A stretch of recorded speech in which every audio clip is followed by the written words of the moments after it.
জীবন কিন্তু কোনোদিন কারোর জন্য দাঁড়িয়ে থাকে না, তাই এই জীবনে কাউকে ছাড়া চলা যাবে না এমন কিন্তু নাই। তাই সব ভুলে বেরিয়ে পড়লাম ঝর্ণা, পাহাড়, জঙ্গল, মন্দির এবং বড় বড় ড্যাম দেখার জন্য।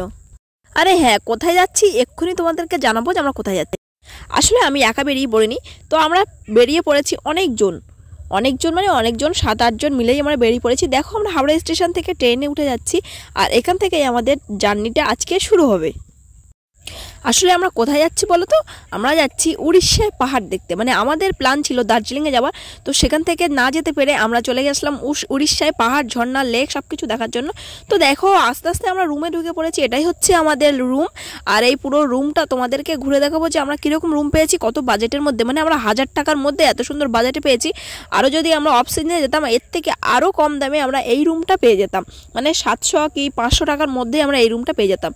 আরে ভাই, এই দৃশ্যটা দেখার জন্যই তো উড়িষ্যায় আসা। দেখো আমাদের একদম পাহাড়ের নিচের হোটেলটাই আছি, মানে প্রচুর পাহাড় এখানে। সেই হোটেলটার উপরেই ছাদে আমরা এখানে ভিডিও করছি, ফটো তুলছি, জাস্ট অসাধারণ। সেখান থেকে রেডি হয়ে বেরিয়ে পড়ছি আমরা দেবকুণ্ডর উদ্দেশ্যে। মানে এখান থেকে 65 থেকে 70 কিলোমিটার দূরে আছে দেবকুণ্ড। তো আমরা পুজো দেবো না বলেই সকালবেলা ব্রেকফাস্টটা করে নিলাম। আর দেখো সবাই বসে পড়েছি আমরা 7-8 জন, বাচ্চা 2 জন আছে তাদেরকে নিয়ে। আরে সারা জীবনেই তো কেউ না কিছু ইনকাম করে, কেউ কম কেউ বেশি। তো সেই ইনকামের পয়সা কিছু কিছু জমিয়ে চলে এসো না পাহাড়ে ঝর্ণা দেখতে। ভাই সারা জীবন কাজ তো হবে, তো সেই পয়সা জমিয়ে একটু ঘোরাই যাক না, ঘুরলেই না তবে এনার্জিটা পাবো। আর এই দেখো তোমাদের সাথে কথা বলতে বলতে প্রায় 300-র বেশি সিঁড়ি পেরিয়ে উঠে গেলাম আমরা দেবকুণ্ডু পাহাড়ের উপরে, যেখান থেকে ঝর্ণাটা দেখা যাচ্ছিল। আর সেই ঝর্ণার লুকটা দেখো, ওখানেই আমরা কিন্তু নিচে দাঁড়িয়েছিলাম। সেখান থেকে এই 300 সিঁড়ি পেরিয়ে উঠে আসলাম উপরে দেবকুণ্ডু। চারিপাশে পাহাড়, তার মাঝখান দিয়ে ঝর্ণা নামছে, আর দেবকুণ্ডু মন্দিরটাও এখানে আছে। জাস্ট অসাধারণ দৃশ্য, মানে সারা বছরের এনার্জি সঙ্গে করে নিয়ে যাবো এবার। এখানে 3.5 ঘন্টা 4 ঘন্টা কাটিয়ে চলে এসেছিলাম তারপরে মন্দিরে। বলবো সারাদিনের কথা। তারপর দিন সকালবেলা দেখো পাহাড়ের পাশ দিয়ে হাঁটতে হাঁটতে আমরা চলে যাচ্ছি পঞ্চলিঙ্গেশ্বর মন্দিরে পুজো দিতে। আগের দিন তো পুজো দেওয়া হয়নি দেবকুণ্ডতে, তো আমরা ভেবেছি পঞ্চলিঙ্গেশ্বরে পুজো দেবো। আর এখানে দেখো পুজোর জন্য সেই পুজোর যেগুলো দরকারি জিনিস না সেগুলো কিনে নিচ্ছি, আর প্লাস প্রসাদও নিয়ে নিচ্ছি। আর এখানে আসলে না মন্দির, পাহাড়, ঝর্ণা, বন, জঙ্গল, সমুদ্র সব একসাথেই তোমরা ভিজিট করতে পারবে। এই দেখো তোমাদের সাথে গল্প করতে হতে না আবার 200-র বেশি সিঁড়ি পেরিয়ে আসলাম।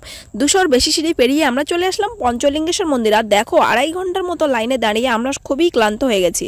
এখানে একটা বিশেষত্ব আছে, এই যে ঝর্ণাটা নেমে আসে না পাহাড়ের মধ্যে, ওর মধ্যে হাত দিলেই কিন্তু শিবের পঞ্চলিঙ্গের মাথায় হাত দেওয়া যাবে। ঝর্ণার ভিতরেই হাত দিয়ে তবে দেখতে হবে, ওটা হচ্ছে অ্যাডভেঞ্চার টাইপের একটা জিনিস।